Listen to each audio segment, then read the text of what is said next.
Hello students, today I am going to discuss on the topic distinguishing features between man-made tool and naturally fragmented LS tools.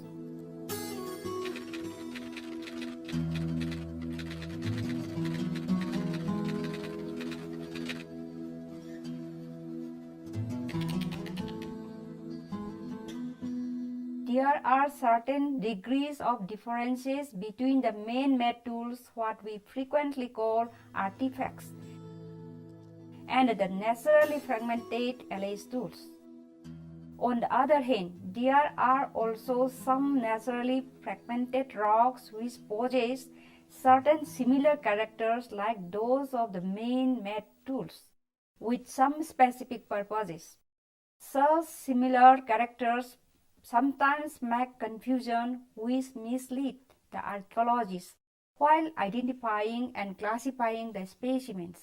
Hence, archaeologists sorted out the basic attributes which are possessed by each man-made or modified tool with a purpose and apply while identifying and classifying the tools.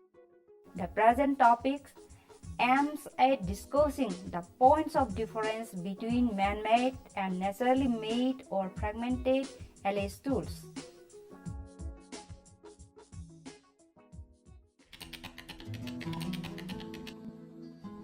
Man first conceptualizes the would-be shape, size, working edge and butt of the tool beforehand, and accordingly he selects the suitable raw material, then shows the packing technique to make it.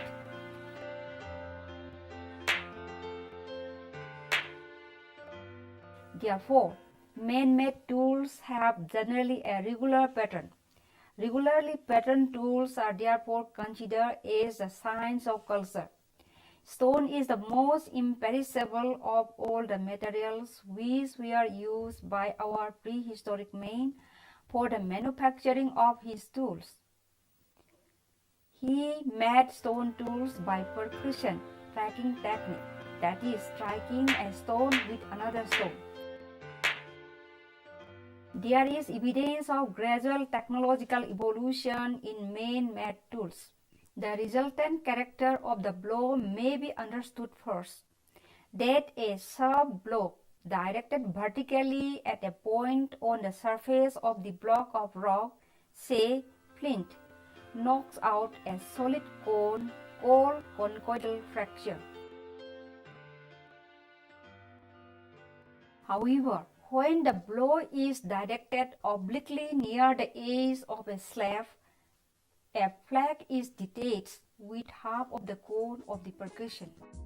This half-formed cone of percussion at the point of impact on the flake is called the positive bulb of percussion, and corresponding hollowed flake skirts on the parent lump or core is called the negative bulb of percussion. There are also low concentric ripples around the bulb of percussion, corresponding to the force of the blow and the amount of the resistance of the blow. This is according to L.S.B. Leakey. Because of the fact that the force from a blow does not travel in the direction of the blow, but at an angle to it and not in one straight line, but along a curve representing the ever widening circles. He further stated that if the direction of the blow is at an angle to the surface of the flint, only a small part of the cone affects the flint, and the rest is absorbed outside the flint. Researches on the techniques of making stone tools by prehistoric men have now established various ways of flacking. These can be grouped under three categories. Number 1, direct percussion flacking, 2, indirect percussion flacking, and 3, pressure flacking.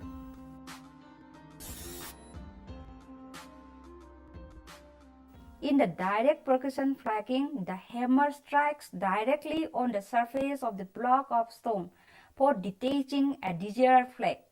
The flags detached by using different hammers will exhibit different characters. For example, the flag struck off the core by using large heavy hammerstone will exhibit very prominent bulb of percussion on the main flag surface, while light stone hammer produces flags with small and flatter bulb of percussion. At times, some of the massive flags are also used in making tools like cleavers and annexes. These will be hard to believe in case of dementia. The prehistoric man in making the stone tools also employs step fracking or bipolar technique. These two techniques are the evidence of preconceived ideas of men for making the stone tools. The naturally fragmented alloy tools do not exhibit such preconceived ideas. Flags produced by the Levallois or discoid core techniques will always have a regular pattern, and the Levallois flags could be used as tool without further modification. But nature cannot produce such flags with regular patterns. Another convincing character of man-made tool is the presence of alternate secondary flagging that nature cannot produce. The purpose of the alternate and secondary flagging is for the production of sharp working edge and blunt suitable hand-holding or hafting place.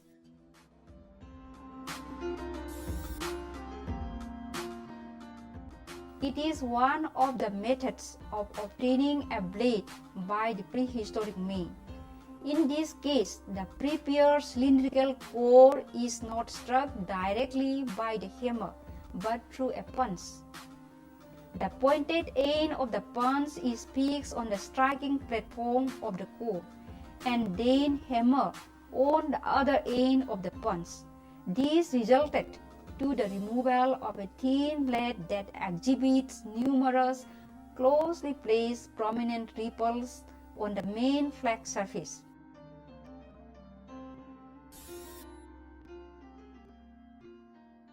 Pressure fracking is a highly specialized technique adopted by the prehistoric men in making tools like leaf-shaped point. This technique produces very thin flag scars resembling the fish skulls arranging in a regular systematic pattern. However, such regular set of meaningful fish skull-like scars are not present on the naturally made alloy tools. Prehistoric men had also adopted the techniques of packing, sewing, grinding,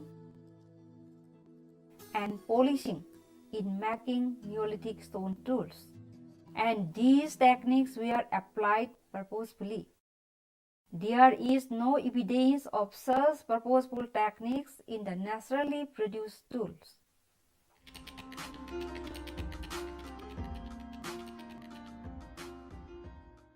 Man-made tools are best represented by the types such as chopper, chopping tool, various types of hand axes and cleaver, pick, scraper, point, borer, blade,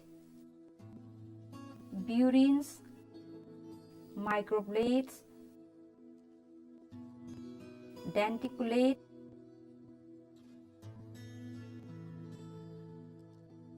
various types of shells, ringstones or mesh heads, and naturally made alloy tools are the eoliths. Even the oldest hand axes from the earliest Pleistocene deposits have standardized forms, whereas the eoliths, though used as tools by the immediate forerunners of man, lack such character. K.P. Oakley in 1965 stated, quote, "The possibility of discovering evidence of man in the Pliocene was being considered towards the end of the last century." And in 1891, Peswitz published an account of some crudely shaped flints, looking like simple tools, which had been found in patches of the pre-glacial plateau drift on the north downs of Kent by an amateur archaeologist, Benjamin Harrison of Ictham.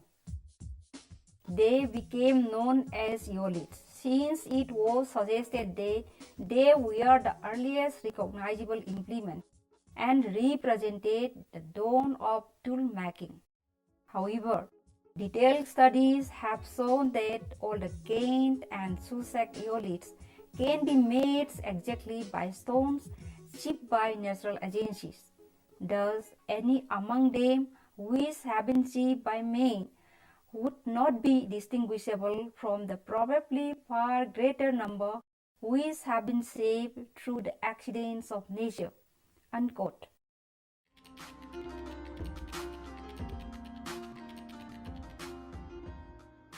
We need to know the various agencies in nature that cause fracking of stone to distinguish these characters from those of the man-made tools.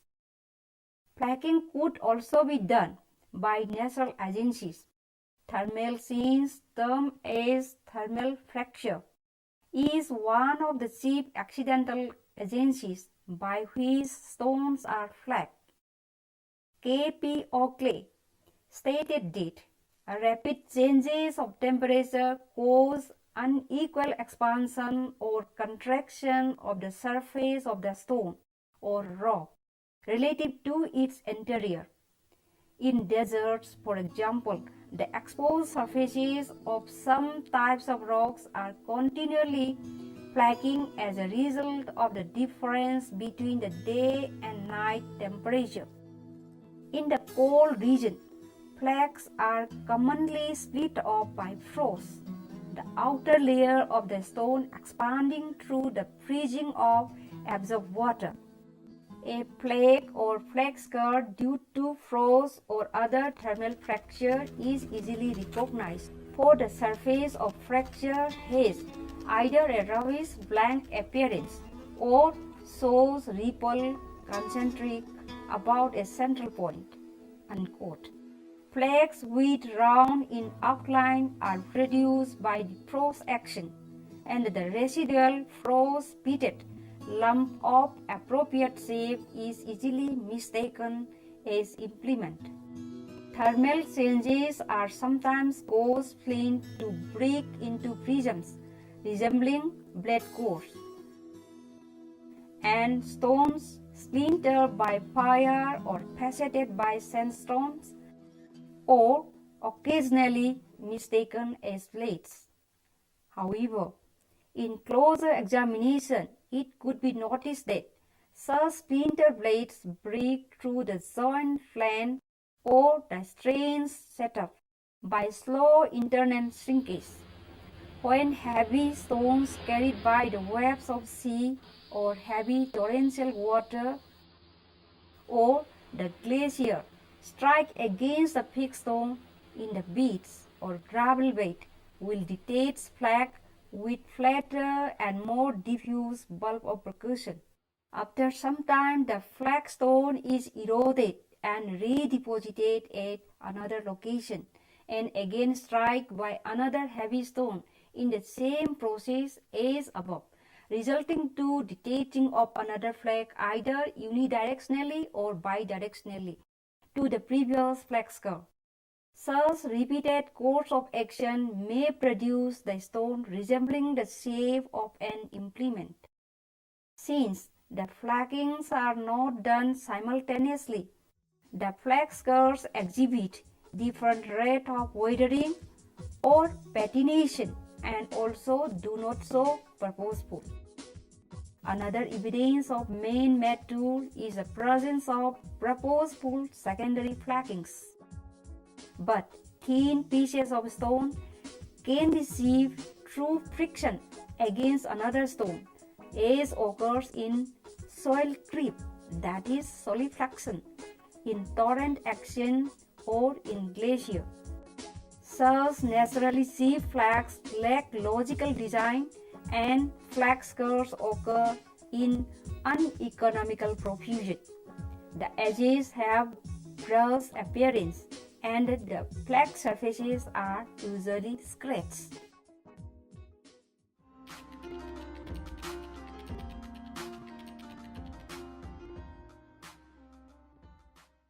In short, there are many differences between the man-made and naturally fragmented or made LS tools. Of them, 6 points of differences are discussed here. That in the case of man-made tools, the cone of percussion is prominent. In contrast to it, the naturally made LS tools, the cone of percussion is either flattened or almost absent. Similarly, in the man-made tool, the flacking ripples are concentrating to the point of impact,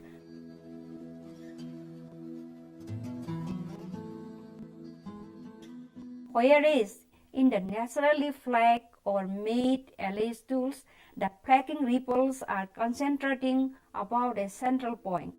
Regarding the primary and secondary flackings, these are purposefully present in case of man-made tools, but irregular and uneconomical in those naturally made LS tools. In addition to these characters, alternate flacking is present in the case of man-made tools, but absent in the case of naturally made LS tools. Moreover, the patination of the flacking scars are uniform in the case of man-made tools, but different patinations are found in the naturally made LS tools. Above all, there is a regular shade pattern in the case of man-made tools, but it is irregular in the naturally made LS tools. Thus, we may summarize the differences between the man-made tools and the naturally made LS tools in a tabular form as below. Character: man-made tools, naturally made LS tools. Number 1. In cone of percussion, it is prominent in the man-made tools. It is flattened or almost absent in the naturally made LS tools. Number 2. Flacking ripples. It is concentrating to the point of impact in the man-made tools and concentrating about a central point in the naturally made LS tools. Number 3. Primary and secondary flackings. It is done purposefully and it is irregular and uneconomical in case naturally made LS tools. Number 4. Alternate flacking is present in the man-made tools and not present in the naturally made LS tools. Number 5. Patination of the flacking scars. It is uniform patination in case of man-made tools, whereas it is different patinations in case of naturally made LS tools. And lastly, number 6. Regular pattern. It is regular in case of man-made tools and irregular in case of the naturally made LS tools.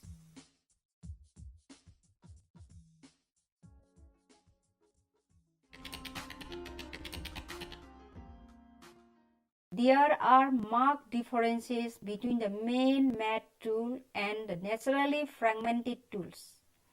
In case of the man-made tools, they always possess a regular pattern. Alternate flackings are also present to produce the sharp working end.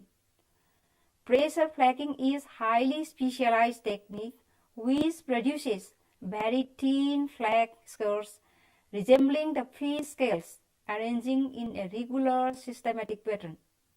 Above all, in some of the man-made tools, the purposeful application of packing, grinding, and polishing are seen.